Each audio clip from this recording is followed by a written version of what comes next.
Iya, boleh diulang lagi Mbak Isa? Assalamualaikum. Waalaikumsalam.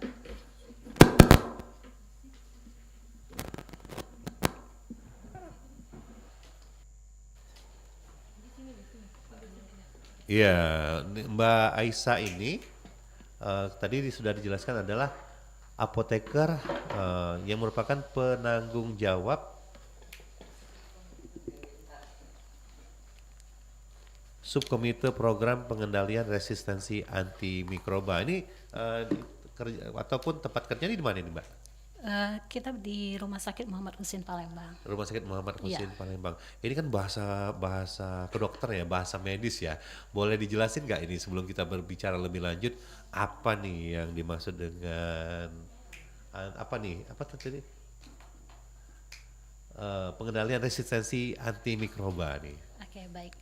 Eh, yang pertama ini kita memperingati Pekan Kesadaran Resistensi Antimikroba Sedunia.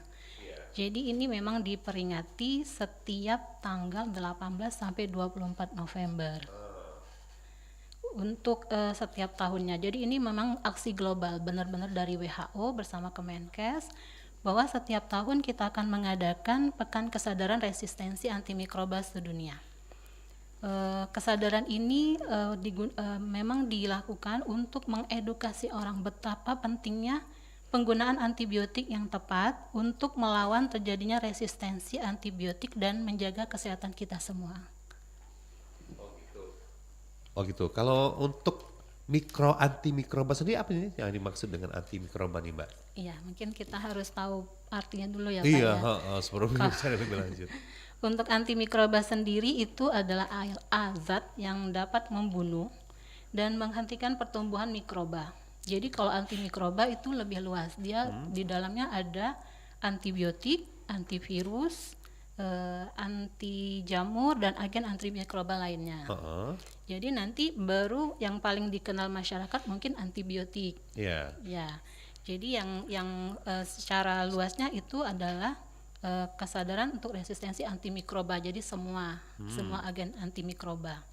Tapi mungkin nanti karena yang paling dikenal masyarakat itu antibiotik. Mungkin kedepannya nanti kita fokuskan ke antibiotik. Kalau bahasa awamnya ya, antibiotik itu kan untuk misalnya membunuh kuman gitu ya. Betul. Misalnya anak kita luka ataupun kita kena ini terus daripada ini nanti nanti menjalar lukanya, kasih antibiotik nih gitu kan. Supaya jangan apa tuh Mbak, kalau luka tuh supaya infeksi ya. Infeksi. Ditaburin antibiotik gitu. Nah, itulah memang perilaku-perilaku yang sebenarnya harus kita luruskan. Iya. Bukan antibiotik itu bukan untuk luka-luka yang kecil. Jadi bukan berarti luka makan antibiotik gitu. Bukan berarti yang paling sering itu malah pilek, flu. Oh iya, Flu seperti yang saya itu sekarang lagi. biasanya udah cari antibiotik. Iya. Itu Jadi sebenarnya kita harus lihat dulu penyebabnya apa. Jadi kalau kayak flu itu kan virus. Kalau virus nggak bisa pakai antibiotik. Kalau antibiotik itu dia ke bakteri, infeksi karena bakteri. Iya. Yang paling sering kita temui antibiotik yang beredar di masyarakat itu seperti apa ya, Mbak? Yang misalkan kita obat, misal batuk nih, tuh pilek, terus kita Kalau yang sering dicari maksudnya. amoxicillin ya. Amoxicillin. Nah itu kan mohon maaf, saya juga pernah ke rumah sakit ya atau ke dokter flu. Oh ini supaya ini banyak istirahat nih Pak, dikasih obat flu, kemudian dikasih vitamin dan juga dikasih antibiotik. Biasa seperti itu. Jadi kalau memang sudah konsultasi ke dokter, itu kan berarti ada pertimbangan lain dari dokter. Ya dokter lah ya. Bisa jadi itu sudah mengarah ke infeksi. Mungkin ada flu batuknya dianggap mungkin didiagnosanya adalah infeksi. Nah, atau itu radang kadang ya, radang karena tenggorokan. itu butuhnya jadi antibiotik. Ya. Tapi kalau kita misalkan bukan resep dokter, tidak berdasarkan resep dokter, hanya berdasarkan kemarin dokter nyuruh kasihnya obat sama antibiotik, terus kita ini sendiri itu tidak boleh ya? Itulah yang perilaku yang akhirnya memicu terjadinya resistensi. Karena pemakaian antibiotik yang tidak sesuai Dengan tujuannya. Jadi pada saat sebenarnya itu tidak perlu antibiotik. iya. tapi menggunakan antibiotik. Iya iya iya. Pada saat kita memang sakit dan memerlukan antibiotik, itu Heeh. kemungkinan dalam tubuh kita bisa jadi terjadi Resisten. resistensi. Udah nggak ini lagi ya. Iya, akhirnya obat itu udah nggak bisa dipakai, yang harusnya bisa dipakai menjadi tidak bisa dipakai. Harus Iya. cari obat yang lain atau mungkin bisa jadi kombinasi, Iya jadi iya iya begitu. iya. Jadi dan kalau dokter yang merasakan dia tahu kondisi kita ya Mbak ya, kondisi tubuh. Iya, Oh ini kayaknya si Bapak harus cukup obat flu aja sama vitamin, nggak betul. perlu antibiotik. Tapi begitu diperiksa, oh kayaknya ini Bapak harus pakai nih. Berarti dokter meresepkan itu berdasarkan analisa dari keilmuan dia ya. Kalau Iya, kita betul. kalau kita kan menghafal nih, kemarin dokter ngasih, berarti saya beli juga gitu. Nah, itu memang yang sering sekarang sedang diedukasi, sesuai judul ya, Iya. edukasi. Itu memang masyarakat yang membeli obat berdasarkan resep yang lalu. Lama, iya, heeh, Jadi dia punya resep nih, misal nih saya sakit, heeh, terus gejalanya misal demam, iya, batuk, apalah gitu ya, terus dikasih iya, dokter. Terus nanti kan biasanya masyarakat nih minta kopi resep ke ya, apotek. kebetulan masih nyimpen lah gitu Nah, ya, betul masih nyimpen atau masih nyimpen bungkusnya, malah bungkusnya, kadang-kadang iya iya iya disimpan. iya iya, heeh, Akhirnya ke apotek heeh, mengulangi resep itu tanpa iya, harus ke dokter lagi. Nah, karena dia ngeliat gejala yang sama ya iya, gitu, padahal itu belum tentu penyakitnya adalah penyakit yang sama, sama. Iya, karena heeh, gejala penyakit bisa sama, tapi mhm, setelah dianamnesa atau dinilai oleh dokter dokter bisa jadi beda ya, diagnosanya akan heeh, berbeda. terus juga kan ini pengaruh juga nggak Mbak, misalkan dulu apalagi resepnya kayaknya nih sama nih, resep rupanya resep tahun lalu ya, masih Ya, kebetulan masih tersimpan rapi, orangnya kebetulan rajin, rapi. Tapi dengan dulu mungkin berat badannya hanya 60, sekarang iya. berat badannya 90, itu pun juga menentukan juga ya Mbak ya? Iya betul, itulah mengapa kita edukasi jangan mengulangi resep yang lalu dan Mhm. jangan menggunakan obat yang masih tersisa dan jangan memberikan ke orang lain. Jadi kalau misalnya Oh, kita lihat teman, oh saya kayaknya kemarin sama dengan sakit saya, iya terus kita bagi beli nih ini, obatnya, beli iya ini, iya nah iya, itu kan sering beda ya? terjadi. Iya, Heeh, yang itu yang harus kita mulai edukasi, mulai iya, lakukan sekarang, jangan lakukan heeh, hal-hal yang seperti itu. apalagi kalau yang kata Mbak tadi sudah pada fase resisten ya, ibarat bahasa awamnya udah dicengin oleh udah ini mah nggak mempan nih saya gitu kan. Iya, udah banyak kasus Heeh, terjadinya resistensi mmm, di kalau kita lihat pasien di rumah sakit iya ya, iya iya, itu yang udah resistensi bukan cuma pasien dewasa tapi mmm, anak-anak pun juga udah banyak gitu. iya, Jadi memang mungkin salah satu pemicunya yaitu pemakaian antibiotik yang tidak sesuai aturan oh, iya iya atau iya iya, dia makan antibiotik tapi aturan pakainya tidak sesuai dengan yang oh. didosiskan atau minum tidak sampai habis. Berarti Mbak Esa itu bukan salah obatnya ya, Iya, tapi perilaku perilakunya yang itu. kita perbaiki. Karena sering saya mendengar di sekitar saya nih, baik itu Hmm, keluarga maupun sahabat, eh itulah kau sering-sering makan amoxicillin apa amoxan kan, jadi ini kau ini." Padahal bukan salah obatnya ya. iya, Mungkin dia nggak resep dokter tadi pusing sedikit atau gatal sedikit, amoxicillin ini. Padahal amoxicillin itu tidak harus tiap sakit minum itu ya. iya betul. Jadi bukan setiap sakit kita butuh antibiotik. Jadi Oh, antibiotik iya, itu hanya untuk sakit karena infeksi bakteri. iya. Kalau dia infeksinya karena jamur, beda lagi Oh, obatnya. betul, Karena oke. dia virus berarti pakai antivirus gitu. Heeh. Baik, kita sekali mau refresh lagi ya, Mbak. Tadi Oke. itu antibiotik. Kalau antimikroba tadi boleh dijelasin lagi, Mbak, supaya karena kita tadi agak bergeser ke antibiotik. Kalau antimikroba itu dia lebih luas. Jadi kalau Heeh. antimikroba di dalamnya masuklah antibiotik, Oh, masuklah antivirus, masuklah iya. anti jamur gitu. Jadi antimikroba itu zat yang dapat membunuh atau menghambat pertumbuhan mikroba. Semua jadi masuk di Oh. sana. Nanti pembagiannya yang tadi antibiotik, antivirus, anti jamur, antiseptik, pokoknya semua yang pembunuh mikroba Kalau gitu. untuk mikroba sendiri ini baik nggak untuk tubuh atau ini bermanfaat atau ini jelek sebaliknya? Mikroba itu bakteri. Nah, kalau kita bilang mikroba baik, bakteri baik ada ya di tubuh Ada. kita. Oh, Kita oke. memerlukan bakteri untuk mengolah pencernaan kita. Hmm, Itu kan bakteri perlu baik. juga ya. Iya, jadi memang ada bakteri yang penyebab infeksi dan bakteri yang Iya, memang dibutuhkan di tubuh iya, gitu. iya. Oh, seperti itu. Nah, ini juga sama ya, resistennya karena kita terlalu ini ya. Kalau yang resistensi antimikroba. Iya, pada dasarnya resistensi antimikroba itu yang paling sering di apa ya, yang kita edukasi sekarang adalah perilaku dulu, perilaku dari masyarakat. Iya, iya, iya. Terus memang dari faktor lingkungan sekarang sudah mulai ada penelitiannya. Jadi misalnya nih dari hewan. Hewan ya. Hewan itu kan kalau kita dulu taunya unggas itu Iya. kadang dikasih antibiotik nih sama pemilik peternakannya, Iya. dicampur di makanan untuk mengurangi resiko mereka terkena penyakit atau memang sedang sakit. Nah, Iya. antibiotik yang dimakan oleh unggas itu masih ada residunya pada saat kita makan.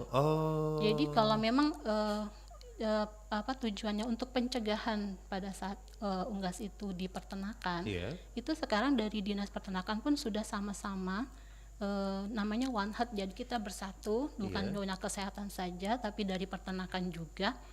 Itu memang mengedukasi untuk menetapkan aturan bahwa tidak ada lagi penggunaan antibiotik untuk unggas yang memang tidak perlu, atau bukan unggas saja ya, mungkin hewan-hewan yang lain.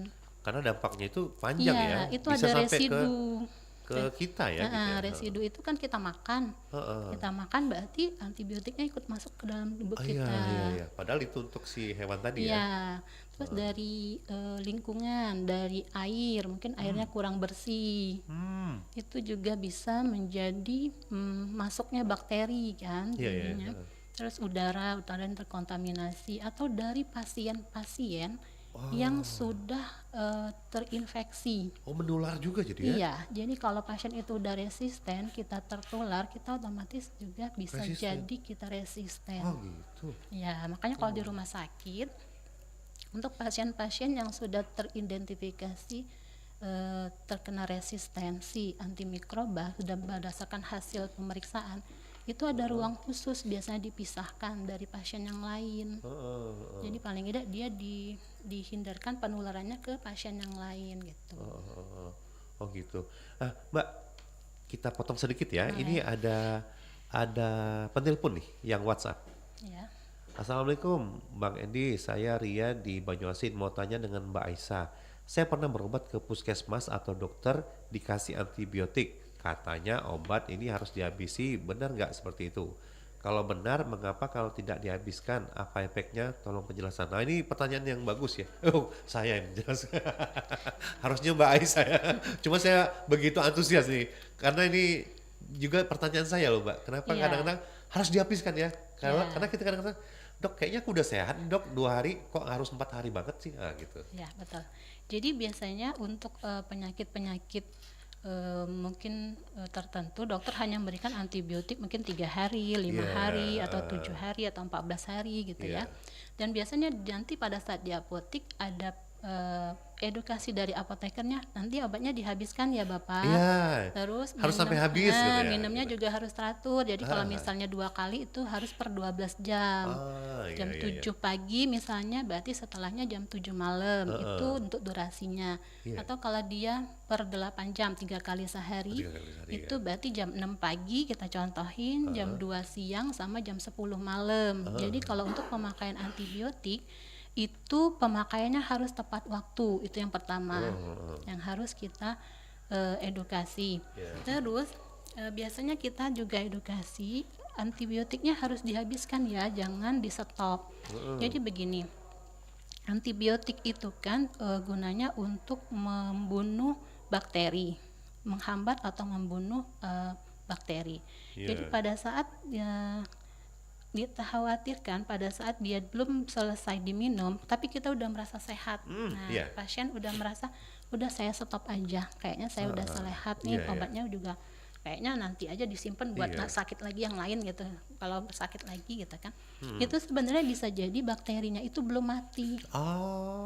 Jadi bakterinya itu mungkin baru maksudnya pingsan. baru melemah, baru melemah tapi belum mati. Karena bakteri itu yang pintar, makhluk yang pintar. Iya. Jadi dia akan merubah, bermutasi. Oh. Bermutasi bisa jadi dia membentuk sel dinding yang baru yang akan lebih kebal dengan antibiotik. Makanya kalau kita edukasi antibiotik harus sampai habis, dan diharapkan dengan habis itu bakterinya benar-benar mati. Jadi bukan cuma melemah dan nanti akan membentuk suatu bakteri yang lebih kuat lagi gitu. Itulah yang namanya nanti terbentuk resistensi. Nah justru ya Mbak, pertanyaan berikutnya, saya mungkin si Mbak ini nih, Mbak Ria ini mungkin pikirannya sama dengan saya. Sebagai orang awam justru mikirnya gini, wah 2 hari kayak udah enak nih, udah sehat nih ya, ngapain harus 4 hari? Nanti kalau 4 hari justru kebanyakan nih obatnya ya, antibiotiknya, justru malah takut resisten tadi. Justru mungkin kalau saya sih pikirnya gitu Mbak, kalau kita makan bisa 2 hari ngapain 4 hari, takutnya kalau 4 hari justru malah resisten gitu. Enggak juga, enggak begitu ya Pak ya. Karena memang durasi pemberian itu memang sudah ada ketentuannya, ada panduannya. Jadi itu masih hitungan hari ya. Ada penyakit-penyakit yang harus minum obat sampai 3 bulan. Sampai 5 tahun ada untuk rematik jantung. Nah, itu untuk kasus-kasus tertentu. Jadi memang sesuai durasi dari kegunaan penyakit itu, sesuai jenis penyakit jadinya. Jadi kalau memang kita bilang 2 hari cukup, bagaimana dengan pasien yang seperti misalnya pasien TBC yang harus minum sampai berbulan-bulan? Apakah pada saat dia merasa sehat dia harus berhenti? Kan nggak bisa. Pada saat pasien itu berhenti, itulah yang nanti terbentuk MDR, multi drug resistant. Jadi semua obat nanti banyak yang resisten malah, karena bakteri itu membentuk bakteri baru lagi yang lebih kebal itu. Berarti ini pemahaman salah yang harus diluruskan Mbak. Iya betul. Untung saya yang host hari ini pagi. Jadi saya bisa nanya. Karena pikiran saya juga sama dengan Mbak tadi. Kalau udah sembuh 3 hari ngapain 5 hari ya gitu. Ternyata itu ya istilahnya kata Mbak tadi, bahasa awamnya itu mungkin baru pingsan atau baru mabok baru dikit. Melemah. Setelah itu dia kayaknya nggak ada lagi nih imun. Kok nggak diserang lagi ya? Hajar lagi gitu ya gitu. Oh gitu. Jadi justru memberi dia waktu istirahat ya. Iya, jadi memberi dia waktu untuk bermutasi, untuk berubah. Karena bakteri itu kita menemukan antibakteri itu kan peneliti kan lama. Sedangkan bakteri itu terus berkembang. Jadi itulah kenapa program kesadaran resistensi ini terus digalakan dari WHO, karena nanti takutnya yang antibakteri untuk ditemukan ini belum selesai, yang ini bakterinya udah nambah lagi jenis-jenisnya yang akhirnya tidak ada obat-obat lagi yang bisa digunakan gitu. Oh, berarti kadang-kadang ini sangat berpengaruh juga berhubungan dengan perilaku dari si pasien ini sendiri juga ya, terhadap penggunaan ataupun konsumsi obat-obatan ini. Betul. Bukan masalah obat yang nggak paten kata orang tuh ya gitu. Nah sayangnya Mbak, ini kayaknya harus Mbak sama Mbak yang lain harus ngetem nih, harus duduk di puskesmas atau di rumah sakit nih. Memang harus yang hal-hal seperti ini harus tidak hanya di radio ya kayaknya. Iya betul. Tapi dari dinas kesehatan kita juga kayaknya sudah sering dari puskesmas itu sebenarnya sudah ada juga penyuluhan ke pasien-pasien pada saat mereka menunggu gitu kan, di rumah sakit kita juga ada. Jadi memang sudah betapa pentingnya habiskan bukan masalah ini mau bahas ini ada stereotip ya, cuma mau supaya obatnya laku aja gitu betul, kan. Itu banyak pandangan bahwa biar obatnya banyak keluar gitu biar obatnya laku, padahal bukan itu masalahnya ya. Terus Mbak, ini kalau kata Mbak tadi jamnya pun harus tepat ya, itu betul. Pengaruh banget ya, misalkan melenceng dikit, kalau tadi hari pertama jam 7, jam 1, jam 3, pukul 13 sama pukul katakanlah pukul 19 ya. Ya itu berarti nggak cukup 8 jam sekali ya. Gitu ya. Ya jadi kalau misalnya kita dapat antibiotik ini per 12 jam, 2 kali sehari ditulis misalnya, itu berarti per 12 jam kita ngitungnya. Jadi kalau misalnya jam 7 pagi berarti satunya jam 7 malam. Itu efeknya apa sih Mbak? Ada efek nggak? Itu durasi. Jadi misalnya kita nggak disiplin tadi. apa ya, itu Kadang-kadang tepat memang. waktu, kadang molor malah gitu. Nah, itu ya, itulah perilaku-perilaku yang memang tetap itu banyak PR-nya gitu loh Iya, iya, iya. untuk edukasi Iya. ini. Durasi harus tepat, penggunaan harus habis Oh, sesuai resep. gitu. Terus jangan dibeli lagi, jangan kasih orang lain, jangan pakai obat Oh, sisa. Jadi terus konsultasi ke dokter itu yang pasti ah. harus dilakukan. Makanya jangan sok tahu ya si pasien. Saya sedang membicarakan diri saya sendiri loh, Mbak. Makanya kadang-kadang lah kok lambat sembuh ya gitu. Mungkin itu ya. Yang Iya. misalkan hari ini jam 5, besok jam lambat dikit gak apa-apa sih jam 7 Mm-mm. karena sibuk ya. Atau Lupa. kayaknya iya, kayaknya mumpung inget sih jam 3 harusnya jam Iya. 5 gitu kan. Jadi memang itu pun harus disiplin ya. Iya, betul. Oh, oh. Terus ini nih Mbak, hal yang perlu diperhatikan dalam penggunaan antibiotik untuk mencegah bakteri menjadi resisten. Jadi mungkin bisa dijelaskan apa, dikuatkan lagi nih Mbak. Mungkin tadi udah kita singgung juga Iya, sebenarnya ya. heeh. Kalau yang menyebabkan bakteri menjadi resisten itu yang tadi, satu, menggunakan obat tidak dengan resep dokter. Ya, harus disiplin ya. Jangan sok Jadi tahu lah ya gitu ya. jadi membeli obat sendiri ke apotik Iya, berdasarkan resep yang lalu iya. itu bisa jadi juga.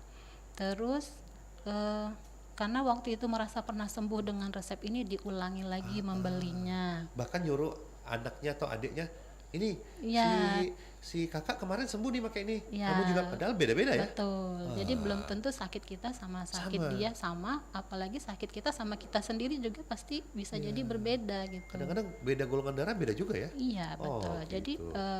harus dianamnesa oleh dokter, didiagnosa dulu oleh Oh, dokter gitu. apakah sakit kita memerlukan antibiotik atau tidak, dan Heeh. untuk kebersihan jangan lupa cuci tangan. Jadi Karena tangan makan ini obat pun perlu cuci tangan ya? iya, jadi tangan kita ini kan banyak kuman gitu ya di sekitar kita. Oh iya, walaupun Jadi tidak terlihat ya. iya, walaupun Heeh. tidak terlihat. Jadi kita Iya. menjaga kebersihan dengan sering mencuci tangan. Terus ini Mbak, kalau kita kan bakteri resisten ini kan pasti punya dampak ya. Ini apa nih akibat dari bakteri resisten ini Mbak? Iya. Kalau untuk bakteri resisten dampaknya, yang pertama, harusnya mungkin kita bisa menggunakan obat itu untuk satu penyakit. Tapi Oh, karena sudah resisten, obat itu menjadi tidak bisa digunakan lagi. oh iya iya Jadi iya. dia mungkin tidak menimbulkan efek atau menimbulkan efek tapi tidak sesuai 100% ya. terapi. Heeh, heeh. Terus kalau misalnya pasien itu dirawat Iya. karena apa namanya, infeksinya tidak sembuh-sembuh, itu kan akan memperpanjang masa rawat. Hmm. Memperpanjang masa rawat artinya menambah biaya. Oh ya. Ya, Heeh. itu kalau kita kaitkan dengan biaya perawatan. Iya iya iya. Terus kalau misalnya infeksinya tidak teratasi, maka bisa jadi infeksi itu akan menjadi semakin parah. Iya iya iya iya. Menjadi semakin parah, efek lanjutannya ya bisa fatal sampai ke mungkin kematian gitu ya. Iya. Karena banyak juga contoh kita di rumah sakit umum itu yang sudah resisten. Iya. Ya, banyak itu Banyak. sudah dari hasil pemeriksaan kalau kita ambil datanya memang udah banyak, dan bukan hanya pasien dewasa, juga pasien anak-anak. Jadi ini kalau saya mengambil sedikit kesimpulan di tengah obrolan kita ini, itu juga kita tuh sebagai pasien juga harus eh, jujur juga Mbak ya, ketika kita misalkan ke dokter. Kadang-kadang gini, udah berapa lama nih muntah-muntahnya atau mencretnya? Baru tadi pagi dok, padahal udah 3 hari kan. Cuma Ya, takut kena marah dokter. Kenapa 3 hari baru sekarang ngomong kan seperti itu. Jadi baru tadi pagi dok. Nah dokter pun mungkin analisanya mungkin jadi beda ya. salah, iya. Yang harusnya kalau 3 hari ini mungkin kadarnya sekian gitu ya. Kalau baru tadi pagi mungkin sekian gitu ya. Iya. Jadi kalau ke dokter, berikanlah informasi selengkapnya agar Iya. dokter itu bisa menilai Heeh.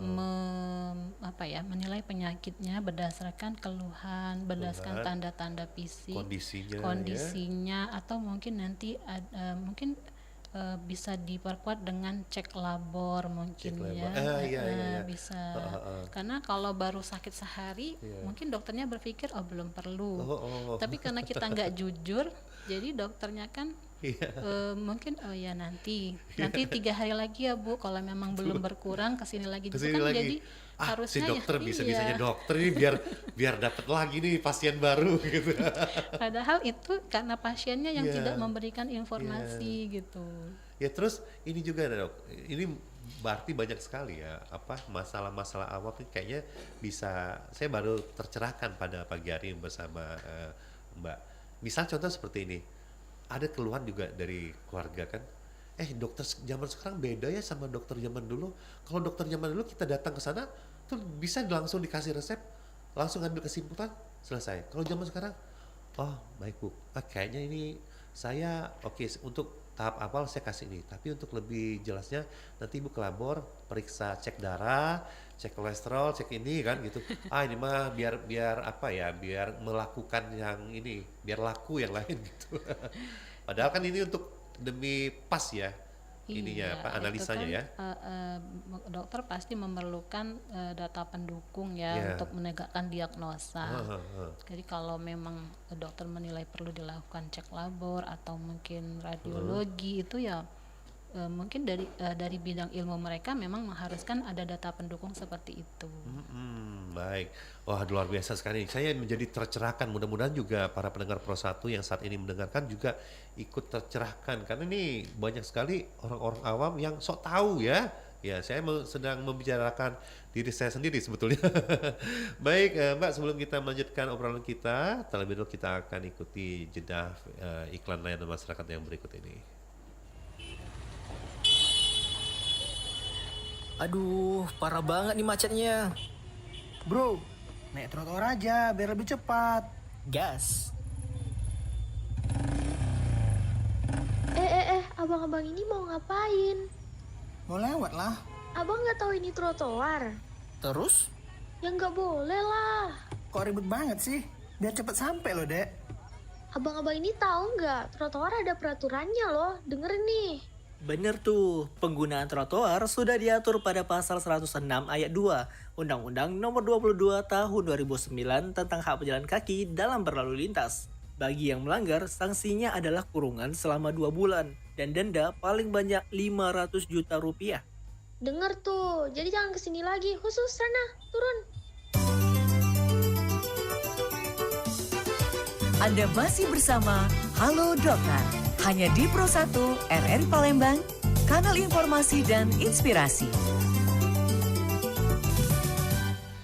92,4 FM Pro 1 RRI Palembang, kanal informasi dan inspirasi. Anda masih bersama kami dalam Halo Dokter dan temanya menarik sekali ya. Kita pekan kesadaran antimikroba sedunia, masih bersama apoteker Aisyah Agustina yang menjelaskan dengan gamblang dengan bahasa yang ya bahasanya itu bahasa masyarakat ya kebanyakan ya, karena kalau bahasa kedokteran atau bahasa medis orang malah malah nggak tahu. Udah dikasih jelas dengan bahasa ringan aja kadang-kadang orang masih bandel ya Mbak Aisyah ya. Nah Mbak, sebelum kita melanjutkan perbincangan ini saya juga akan membacakan pertanyaan nih dari Oma Maria nih, salah satu pendengar Pro 1 RRI Palembang. Ah, Bang Endi mau tanya juga, kalau antibiotik dapat dari dokter ternyata masih dilanjut lagi. Apakah bisa dibeli atau ditebus kembali resep dokter hanya jeda 1 minggu nih? Nah ini misalkan udah habis nih Mbak, tapi kayaknya masih ngerasa belum fit nih. Apakah ke dokter dulu atau kita langsung beli aja nih lagi tinggal gitu? Ini berarti dari dokternya udah dihabiskan ya kali ya? Ya, kalau di sini sepertinya resep yang dari dokter udah habis nih ceritanya. Ya, Beda dengan yang saya tadi tuh belum habis udah stop gitu kan. Ini udah ya, habis kayaknya masih mau lagi. ya. Yang pertama mungkin kita harus tahu dulu apakah ini memang sudah habis sesuai resep dokter. Karena kadang-kadang ada masyarakat yang beli tuh setengah resep dulu, gitu ya. Oh, iya iya iya Nanti iya. setengah lagi, kalau Iya. seperti itu ya nggak apa-apa Oh, dibeli iya lagi. iya iya. Heeh. Tapi kalau misalnya memang itu satu resep dokter Iya. udah habis dan masih merasa belum ada perbaikan kondisi, Udah itu full katakanlah ya. iya Heeh. udah semuanya diminum, sudah sesuai aturan Heeh. dan sudah habis semua, tapi merasa kondisinya tidak membaik, Iya, gitu ya. heeh. Mungkin itu harus konsultasi dulu ke dokter lagi. Ke dokter Jadi lagi. jangan dibeli, jangan mengulang lagi antibiotik yang sudah diberikan. Tuh. Jadi lebih baik konsultasi ke Iya, dokter ya. konsultasi lagi ke dokter. Siapa tahu oh ternyata Bu sebetulnya yang sakit ibu yang kemarin udah sembuh. Ini sakit bisul ini Bu lain lagi. Iya, bisa jadi Bukan flu lagi nih. infeksi yang kemarin sudah teratasi, Iya, tapi ternyata ada penyakit yang lain. Iya, bisa jadi alergi Iya, dari bisa obat-obatan jadi. ya gitu. Dan itu penanganannya pasti berbeda ya Mbak? Kalau ini penanganannya biasanya berbeda, kalau Berbeda emang ya? sakitnya berbeda. Iya, karena kita makanya dari itu jangan langsung serta-merta kayaknya bisa nih ini sendiri aja. Jangan ya, lebih baik konsultasi ke dokter Iya, gitu ya. betul, harus konsultasi ke dokter. Iya. Iya, baik kita terima dulu telepon di line berapa? Oh, di line 1. Iya. Udah keburu mati. Baik, Ibu mungkin bisa mencoba lagi di telepon yang tadi barusan di 0711369977 karena belum sempat dijawab udah keburu mati. Oke. Halo. Halo, Iya. Dengan siapa di mana? Waalaikumsalam. selamat pagi. Oh, selamat pagi. Ini Oma Anda ini. Iya, Bang Endi. Iya, Oma Anda. Ini ada Mbak Aisyah nih. Iya. Silakan Mau Oma. nanya dulu. Iya, Oma. Silakan Oma. Assalamualaikum Mbak Isa. Ya, waalaikumsalam Ibu. Selamat pagi ya, salam sehat. Mau pertanyaannya nih, Mbak, ya mungkin ini nggak tahu apa di luar tema apa bukan. Kalau kita makan obat, disarankan dokter makan obat sampai seumur hidup, tapi obatnya cuma satu, ya. Kalau kita makan itu sampai seumur hidup, apakah ada gangguan ginjal nanti gitu? Soalnya kan tiap hari makannya gitu ya. Katanya kalau kebanyakan makan obat itu bisa terjadi gangguan ginjal. Oh, iya. Terus yang kedua, kenapa kalau kita terlalu sering makan obat antibiotik, benar apa enggak sih itu giginya kuning? Gitu. Minta tolong penjelasannya Mbak. Iya. Terima kasih Mbak, terima Iya, Bu. kasih Mbak Endi. Assalamualaikum warahmatullahi wabarakatuh. Waalaikumsalam warahmatullahi wabarakatuh. Terima kasih Oma Ana. Jadi ada 2 pertanyaan nih ya Mbak Isa. Silakan nih. Ya, yang pertama tadi obat diminta minum seumur hidup. Iya. Obat diminta minum seumur hidup ini bisa misalnya ya kayak obat anti hipertensi, obat yang digunakan untuk menurunkan tekanan darah. Itu biasanya memang kalau memang kita sudah didiagnosa oleh dokter hipertensi, Darah tinggi itu ya. obatnya akan diminum terus Oh, seumur hidup. tidak ada cara lain gitu. Iya, jadi dia bukan cuma untuk menurunkan tekanan darah, tapi fungsinya mengontrol tekanan darah. Jadi memang harus terus diminum. Kalau berkaitan dengan ginjal, Iya. memang hampir seluruh obat itu akan diekskresikan oleh ginjal. Oh, Kalau memang sesuai dosis, itu biasanya dari dokternya itu tidak akan mempengaruhi ginjal. Tapi kalau memang merasa sudah ada gejala atau ada keluhan, itu bisa dilakukan cek laboratorium untuk melihat fungsi ginjal.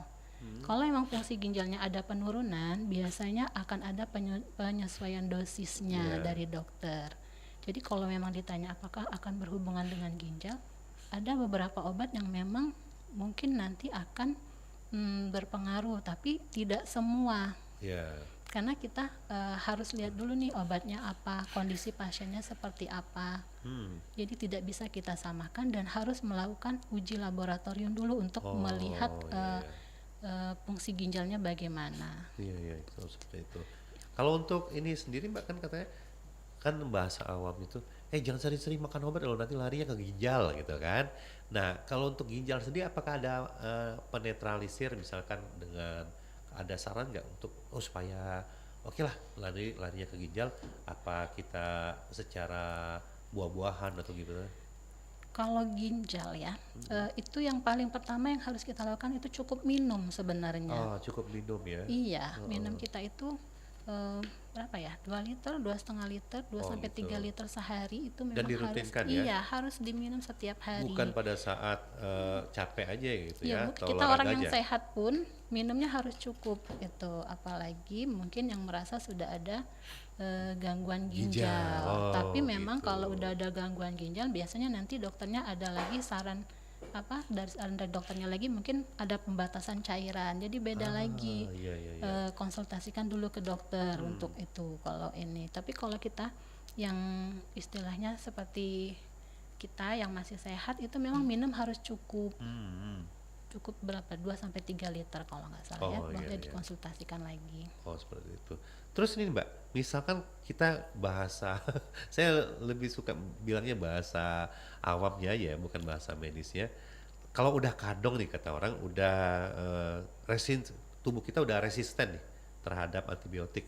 Itu apakah ada upaya untuk mengurangi terjadinya resistensi antibiotik nih Mbak? Untuk menetapkan kita udah sudah mengalami resistensi antibiotik, tentunya kita harus melakukan pemeriksaan dulu ya. Ada pemeriksaan yang akan dilakukan oleh dokter.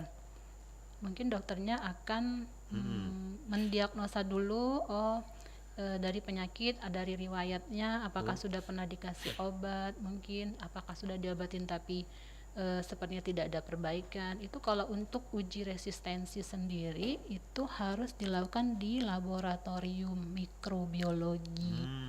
Jadi memang untuk menetapkan saya resisten nih sama antibiotik, Iya. tidak bisa langsung dari Bukan rasa-rasa ya? Iya. Bukan. Rasanya udah nggak mempan lagi ya, nih kayaknya gitu. saya makan obat ini nggak mempan, kayaknya saya mau ganti gitu ya. Atau dosis tambah deh gitu. Nah itu, jadi itu memang harus dikonsultasikan dulu karena untuk dokter sendiri mereka akan melaksanakan uji laboratorium mikrobiologi kultur namanya. Jadi bisa jadi kultur itu kultur darah. Kalau memang penyakitnya diduga dari darah, akan diambil kultur darah, sampel darah. Nanti di sana akan dilakukan uji resistensi. Nanti di sana terlihat kita ada kuman apa nih di badannya, di darahnya. Terus antibiotik apa saja nanti keluar di hasil itu, nama-nama antibiotik yang masih bisa digunakan atau antibiotik yang sudah resisten. Jadi hasilnya lengkap gitu.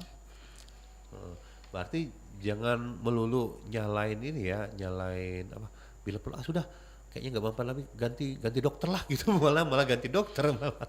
Iya, malah ganti dokter, takutnya informasinya justru tidak sampai. Tapi kecuali memang dokternya lain divisi ya, maksudnya mungkin yang pertama dokter spesialis apa, nanti ganti ke dokter apa, karena memang menyesuaikan dengan penyakitnya, itu nggak apa-apa. Karena biasanya dokter juga tahu kapasitasnya. Misal kita awalnya ke dokter umum, waduh Pak, kayaknya ini ada lebih ke jantung nih, saya rujuk ke dokter jantung ya.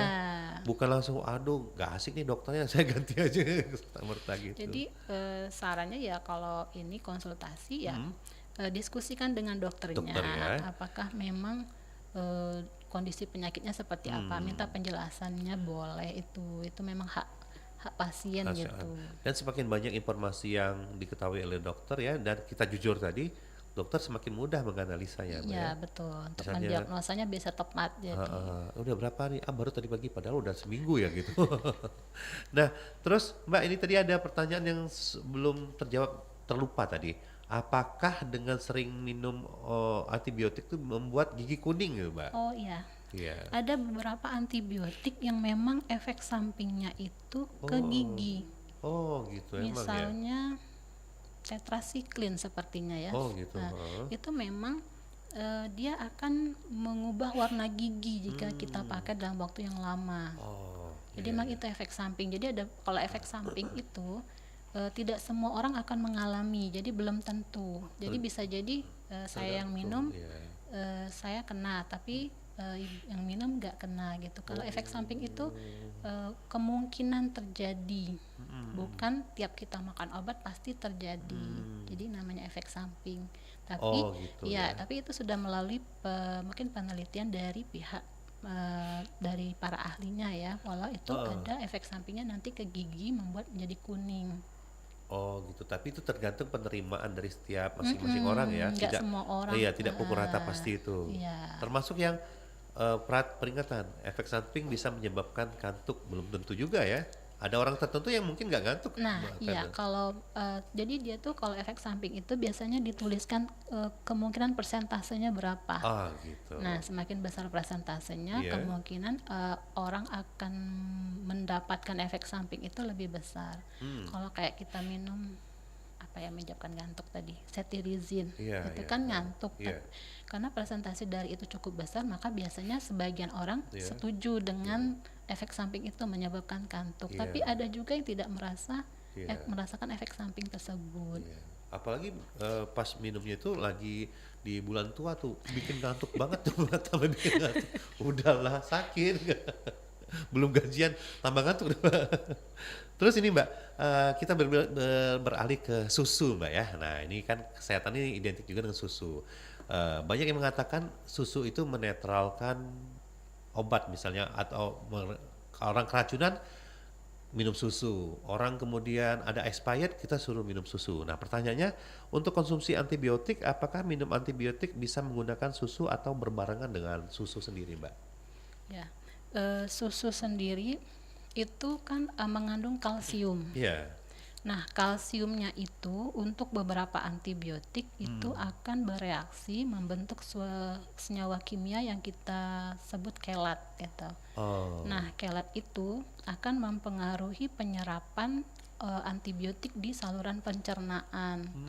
Kalau yang namanya sudah mempengaruhi penyerapan, tentunya dosisnya kemungkinan dia akan berefek sesuai terapi yang kita inginkan itu pasti berkurang karena ada Terreduksi ya? karena ada senyawa kelat tadi terbentuk Oh, iya, senyawa yang kita namakan kelat. Susu itu bukan cuma susu, bisa jadi produk olahan susu seperti keju, yogurt itu turunannya ya gitu. itu kan termasuk juga susu. Iya. Jadi kalau menggunakan antibiotik untuk jenisnya itu kalau nggak salah di golongan tetracycline, Iya. ciprofloxacin itu doxycycline itu tidak bisa dengan menggunakan susu karena tadi terbentuk senyawa kimia yang lain. Kalaupun memang harus minum susu, Iya. mungkin bisa jadi anak-anak mungkin ya yang dia Iya. masih minum susu, Iya. itu kita beri jeda dari minum obat. Jadi minum obat tetap menggunakan air putih, air Oke, biasa, iya. tapi untuk minum susunya kita jeda minimal 2 jam Supaya dari jarak efeknya tidak tereduksi tadi iya, ya, supaya manfaatnya dia ya. supaya kalsium dari susu itu tidak menjadi senyawa bereaksi dengan antibiotiknya. Oh. Bisa masih, tapi kita beri jeda. Berarti itu bahasa awamnya menetralkan manfaat obat itu sendiri ya Mas itu ya? Iya, bukan menetralkan, dia pengaruhnya di pencernaan soalnya menurunkan apa ya? Menurunkan proses penyerapan di saluran pencernaannya. iya, iya, iya, Jadi iya. kalau nggak terserap kan berarti obatnya nggak semuanya masuk. Iya, Obatnya iya, yang iya. tadinya dosisnya sekian mungkin masuknya bisa jadi cuma separuh.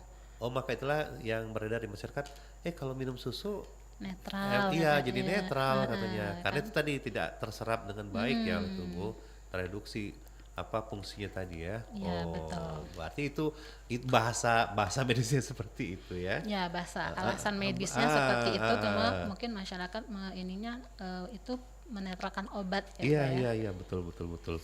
Nah, Mbak selanjutnya bagaimana nih kita mengetahui kalau penyakit kita ini disebabkan oleh bakteri yang resisten tuh, Mbak?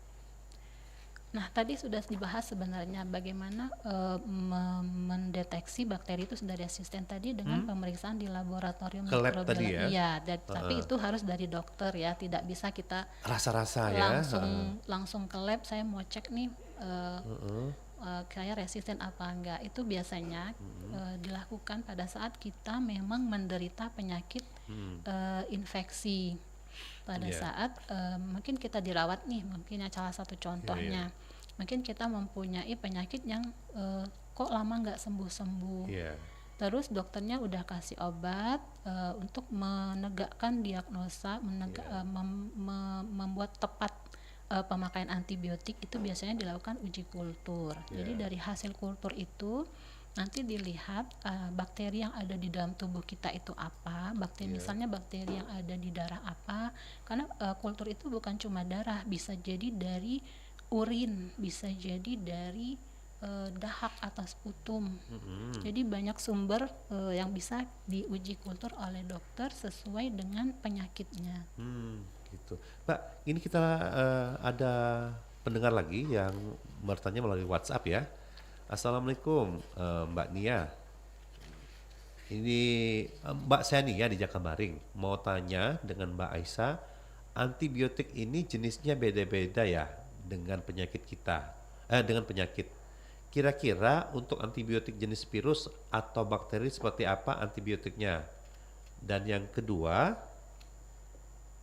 apa yang terjadi bila kita mengkonsumsi antibiotik dalam jangka panjang gitu. Ini ada Mbak Nia di Jakabaring. Oke. Apakah antibiotik jenisnya berbeda-beda? Iya, banyak jenis antibiotik. Untuk dari segi mekanisme dia cuma dibagi dua sebenarnya, untuk membunuh dan untuk menghambat pertumbuhan, itu pembagiannya. Kalau nama-nama antibiotiknya banyak sekali jenis nama-nama antibiotik kita. Terus kalau untuk virus yang kita gunakan itu ya antivirus. Contohnya kalau virus itu cacar. Cacar ya? Okay. Iya, itu kan antivirus yang digunakan. Oh iya ya, suntik cacar kan? Iya, Suka bukan di sekolahan itu ya. antibakteri. Ah. Tapi kalau antibakteri, antibiotik, ya antibiotik yang sering yang awam dikenal mungkin ya seperti amoksisilin, ampicillin gitu ya. Itu nama-nama antibiotik yang sering. Tapi kalau untuk yang lain-lain banyak, ada golongan beta-lactam, ada golongan quinolon. Jadi memang kalau ditanya berapa banyak ya banyak gitu ya. Dan memang kegunaannya akan berbeda-beda. Iya. Apalagi yang jelas ini memang orang apotek. Terus yang tadi Mbak, yang pertanyaan keduanya? Pemakaian dalam jangka panjang ya. Dalam jangka panjang. Nah ini pemakaian antibiotik. Pemakaian antibiotik itu dia yang seperti yang tadi jelaskan, ada penyakit-penyakit tertentu yang memang harus menggunakan antibiotik dalam jangka panjang. Misalnya tadi pasien TBC itu kalau hipertensi bukan antibiotik dia. Oh bukan ya? Iya, dia obat antihipertensi, beda obat golongan. Ya, beda sama antibiotik ya. Kalau antibiotik golongannya antibiotik. Jadi kalau umumnya sih pasien itu cuma mendapatkan antibiotik mungkin dalam 3 hari, 5 hari, 7 hari, 14 hari, itu yang jangka pendek. Tapi kalau pengobatan jangka panjang itu misalnya yang pasien-pasien yang tadi TBC, pasien-pasien demam rematik itu ada yang sampai, yang tadi saya katakan sampai 5 tahun gitu pemakaian antibiotiknya. Kalau jangka panjang itu tentunya kalau efek samping antibiotik yang paling ini dia ke saluran pencernaan. Mungkin nanti ada resiko, ada keluhan mual. Mual, perut kembung, muntah, pokoknya yang berhubungan dengan pencernaan atau bisa jadi diare. Terus yang tadi pewarnaan gigi itu salah satu efek pemakaian antibiotik jangka panjang. Terus ada beberapa antibiotik yang efek sampingnya itu gangguan pendengaran. Oh, pengaruh juga ya? Ya, tapi itu ada nama-nama antibiotiknya bukan semua antibiotik maksudnya. Karena kalau pemakaian panjang kan penyakitnya juga tertentu gitu.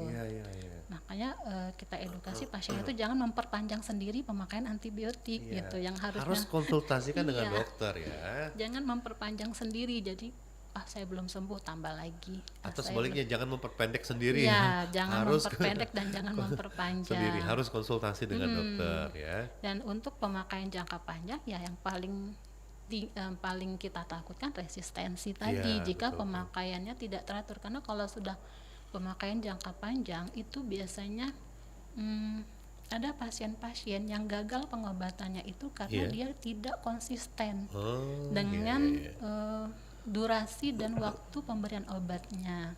Mungkin ya karena udah terlalu lama bosen ya mungkin atau akhirnya lalai. Makanya kalau untuk pengobatan jangka panjang itu biasanya kita edukasinya harus ada pengawas minum obat. Oh Jadi iya. ada orang di sekitar pasien itu yang akan mengingatkan, Oh baiknya itu adalah orang-orang terdekat ya? ya yang mungkin serumah atau ya Keluarga, pokoknya ya, sekeluarga sekeluarga, terdekat yang ya. memang bisa melihat pasien itu makan obat. Iya. Itu namanya pengawas minum obat. Jadi memang sudah berbagai upaya gitu dilakukan Iya. supaya pemakaian antibiotik ini bisa sesuai dengan terapinya, sesuai dengan pemakaian antibiotik secara bijak kita Iya, iya, ngomongnya iya. gitu. Secara proporsional juga ya, gitu. Sesuai aturan, Sesuai aturan. sesuai peresepan gitu. Oh makanya kalau ada di keluarga dengan tingkat ekonomi yang cukup tinggi, mereka sampai bela-belain untuk menyewa perawat pribadi ya gitu ya, Iya. supaya untuk itu tadi untuk mengkontrol, untuk mengingatkan, untuk menyiapkan segala Iya sesuatunya betul, ya. untuk obat-obat yang Iya. memang dalam jangka panjang Iya, yang, iya, iya, yang memang harus diminum terus gitu Iya. ya, bukan cuma antibiotik sebenarnya, tapi ini karena kita bahasannya antibiotik. Iya. Sebenarnya untuk obat-obat yang lain juga, misalnya pasien-pasien yang stroke, Stroke ya. yang ya hipertensi, yang memang sudah tidak mandiri mungkin ya, itu kan ada biasanya mereka menggunakan orang bisa jadi orang terdekat di Iya. keluarga atau orang lain. Iya. Nah itu memang pemakaian obatnya harus dipantau, harus iya. ada yang mengingatkan, harus Betul. ada yang mengawasi gitu. Oke, baik nih. Nah ini Mbak, mungkin waktu ya kita juga batasi. Pertanyaan terakhir nih, kalau kita ini kan ada yang jangka panjang nih. Kalau bagaimana kalau lupa minum obat antibiotik, dan sarannya apa sih masukannya supaya nggak lupa nih? Untuk lupa minum obat, Ya, sebenarnya ini bisa dipakai untuk obat yang lain juga, Iya. bukan antibiotik saja. Jadi kalau misalnya lupanya itu masih dalam durasi 1-2 jam gitu Iya. ya, maksudnya masih dekat sama Iya. waktu minum obat yang seharusnya, itu segera minum obat pada saat ingat. oh gitu ya. Ya, segera minum Sesegera pada saat mungkin ya? pada saat aduh aku tadi harusnya minum misalnya jam 10, setengah 11 baru ingat, langsung minum pada saat ingat, jangan ditunda lagi. Oh gitu ya. Tapi kalau misalnya ingatnya itu misalnya harusnya minumnya jam 10, baru ingat misalnya jam berapa ya? Kita minum obat selanjutnya jam 4 misalnya. Iya iya. Yang harusnya tadi diminum jam 10. Oh, Tapi ingatnya baru jam 3 tuh, jam 4 kan udah mau minum obat Iya. lagi nih. Itu dilewatkan dosis yang tadi. oh berarti tetap yang 4 aja gitu. Karena kita tidak boleh menggandakan dosis. Bukan berarti tadi saya lupa yang jam sebelumnya saya masukkan di jam yang berikutnya. Oh, Jadi iya, kalau iya, udah dekat waktunya itu lupakan dosis yang terlupa Sebelumnya, tadi. iya. Iya. Oke, baik nih, terima kasih nih Mbak Aisyah yang sudah memberikan enlightenment ya, pencerahan baik bagi saya maupun juga seluruh pendengar Pro 1 RRI dimanapun berada. Sekali lagi kami ucapkan terima kasih nih Mbak, sudah Iya, rasanya terima kasih. kayaknya udah lengkap banget ya. Jangan bosen-bosen untuk selalu memberikan ya edukasi nih kepada seluruh masyarakat, terutama masyarakat awam ya Mbak ya. Iya. Sekali lagi kita terima kasih. Assalamualaikum warahmatullahi wabarakatuh. Waalaikumsalam warahmatullahi wabarakatuh. Baik pendengar, demikianlah tadi perbincangan kita yang luar biasa bersama Apoteker Aisyah Agustina Espam selaku penanggung jawab Subkomite Program Pengendalian Resistensi Antimikroba. Memang spesialisasinya ini di sini bagian ini ya Mbak. Nah, mudah-mudahan pendengar tercerahkan dengan apa yang telah disampaikan oleh Mbak Isa tadi. Dan selanjutnya Diruskan akan pamit undur diri. Jangan kemana-mana, setelah ini masih banyak acara menarik lainnya. Tetaplah bersama kami Pro 1 RRI Palembang, kanal informasi dan inspirasi. Baru saja Anda ikuti Halo Dokter, hanya di Pro 1 RRI Palembang, kanal informasi dan inspirasi.